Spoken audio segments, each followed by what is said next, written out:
I am किशोर कारसेकर। तो इस video में हम बात करने वाले हैं बी फार्मेसी एडमिशन प्रोसेस के लिए रिक्वायर्ड डॉक्यूमेंट्स हमें कौन कौन से लगने वाले इसके बारे में।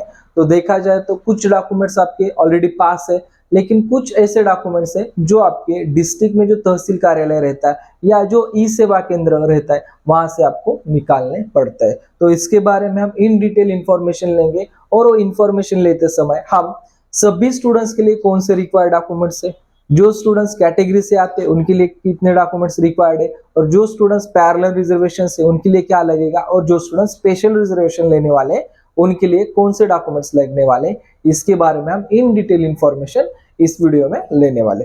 तो यहाँ पे जैसे मैंने अभी कहा कैटेगरी डॉक्यूमेंट के साथ यहाँ पे कुछ पैरेलल और स्पेशल रिजर्वेशन। तो देखा जाए तो बी फार्मेसी में 3 टाइप का रिजर्वेशन होता है। एक ही रिजर्वेशन है कॉन्स्टिट्यूशनल रिजर्वेशन, यानी कि आपकी जो भी कैटेगरीज है, जितनी भी महाराष्ट्र में कैटेगरीज है वो सभी कैटेगरी इस कॉन्स्टिट्यूशनल रिजर्वेशन में आती है। लेकिन जो स्टूडेंट्स डिफेंस से अप्लाई करना चाहते हैं, यहाँ पे D1, D2, D3, D1, D2 और D3 यहाँ पे कैटेगरी डिवाइडेशन करके दिया है। उसका अगर आपको बेनिफिट चाहिए तो आपके पेरेंट्स यहाँ पे जो भी इंडियन नेवी, इंडियन एयरफोर्स और इंडियन आर्मी यहाँ पे अगर है तो आपको इसका बेनिफिट मिलेगा।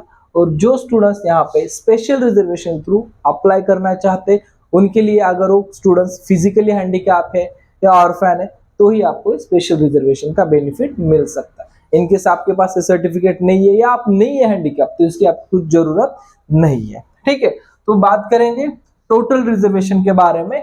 तो देखा जाए तो यहाँ पे महाराष्ट्र में SC, ST, NT1, NT2, NT3, BJDT, OBC, SBC और EWS और जनरल, इतनी सारी कैटेगरीज है और इन सब कैटेगरी का एक सम अमाउंट में यहाँ पे डिवाइडेशन किया है। किसी को सीट मैट्रिक्स अगर चाहिए कि यहाँ पे डिवाइडेशन कैसे होता है यहाँ पे कॉलेजेस में, इसके बारे में इन डिटेल इंफॉर्मेशन आपको मिल जाएगी। ठीक है, जो भी आपका वीडियो का डिस्क्रिप्शन है वहाँ पे आपको इन डिटेल जो भी टेलीग्राम के लिंक है या व्हाट्सएप ग्रुप के लिंक है वहाँ पे इंफॉर्मेशन अवेलेबल हो जाएगी। तो यहाँ पे देखा जाए SC के लिए 13% है, ST के लिए 7% है, NT1 के लिए यहाँ पे 2.5%, NT2 के लिए 3.5 और NT3 के लिए 2%, VJDT के लिए 3%, OBC और SBC के लिए 19% और EWS के लिए यहाँ पे 10% यहाँ पे रिजर्वेशन रहता है। तो यह आपका कैटेगरी का हो गया।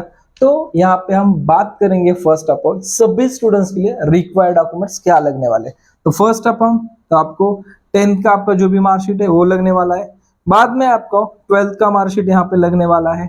बाद में आपको 12th का लिविंग सर्टिफिकेट है, आप उसको TC भी बोल सकते हो, TC लगने वाला है। उसके बाद आपको आधार कार्ड लगने वाला है।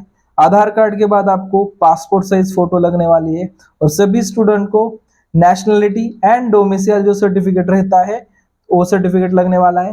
बाद में जिस स्टूडेंट्स को स्कॉलरशिप बेनिफिट लेना है, और स्कॉलरशिप बेनिफिट अगर लेना है तो आपके पेरेंट्स का इनकम बिलो 8 लाख होना चाहिए, तो आपको यहाँ पे स्कॉलरशिप बेनिफिट मिल सकते हैं। ये सभी जो डॉक्यूमेंट्स मैंने नोट डाउन किए हैं, ये पूरे डॉक्यूमेंट्स टेलीग्राम की जो भी लिंक है वहां पे अवेलेबल है, वहां पे आप चेक कर सकते हैं। ठीक है, और यहाँ पे जो स्टूडेंट्स CET के थ्रू जाने वाला है तो उसको CET का रिजल्ट लगेगा। जो स्टूडेंट्स नीट के थ्रू जाने वाला है उसको नीट का रिजल्ट लगने वाला है। आप यहाँ पे CET के थ्रू भी जा सकते हैं और नीट के थ्रू भी जा सकते हैं। कैसे आपको यहाँ पे एडमिशन मिलेगा हर एक कैटेगरी के अकॉर्डिंग, उसका डिटेल इंफॉर्मेशन नेक्स्ट वीडियो में आपको दे दूंगा। ठीक है, तो ये रहे ऑल स्टूडेंट्स के लिए लगने वाले डॉक्यूमेंट्स। अब हम बात करते हैं जो भी यहाँ पे बोर्ड पे कैटेगरी मैंने मेंशन की है उस कैटेगरी के लिए कौन से डॉक्यूमेंट्स लगेंगे। तो बेसिकली फर्स्ट अपॉन जो SC ST कैटेगरी है उन कैटेगरी के लिए कास्ट सर्टिफिकेट और कास्ट वैलिडिटी सर्टिफिकेट लगेगा। लेकिन जो students NT1, NT2, NT3, VJDT, OBC से आते हैं उनके लिए यहाँ पे caste certificate, cast validity certificate, इसके साथ ही नॉन क्रीमिलियर सर्टिफिकेट भी यहाँ पे लगने वाला है। इसके अलावा इनकम सर्टिफिकेट भी आपको लगेगा। और यहाँ पे आपका पूरा अगर स्कॉलरशिप का बेनिफिट मिलना चाहते हैं या आपको जो सीट का बेनिफिट कैटेगरी क्लेम कर रहे हो उस कैटेगरी का सीट बेनिफिट मिलना है तो आपको इतने सारे डॉक्यूमेंट्स यहाँ पे लगने वाले हैं। इनमें से अगर एक भी डॉक्यूमेंट्स यहाँ पे मिस है तो आपको यहाँ पे कैटेगरी क्लेम करने नहीं आएगा। आपको सभी डॉक्यूमेंट्स यहाँ पे लगने वाले हैं। और यहाँ पे देखा जाए जो स्टूडेंट्स ईडब्ल्यूएस से अप्लाई करने वाले उनके लिए ईडब्ल्यूएस का एनेक्सर ए ये सर्टिफिकेट आपको लगने वाला है। जनरल के लिए जो ये डॉक्यूमेंट्स मैंने दिए सभी डॉक्यूमेंट जनरल कैटेगरी के लिए लगने वाले हैं।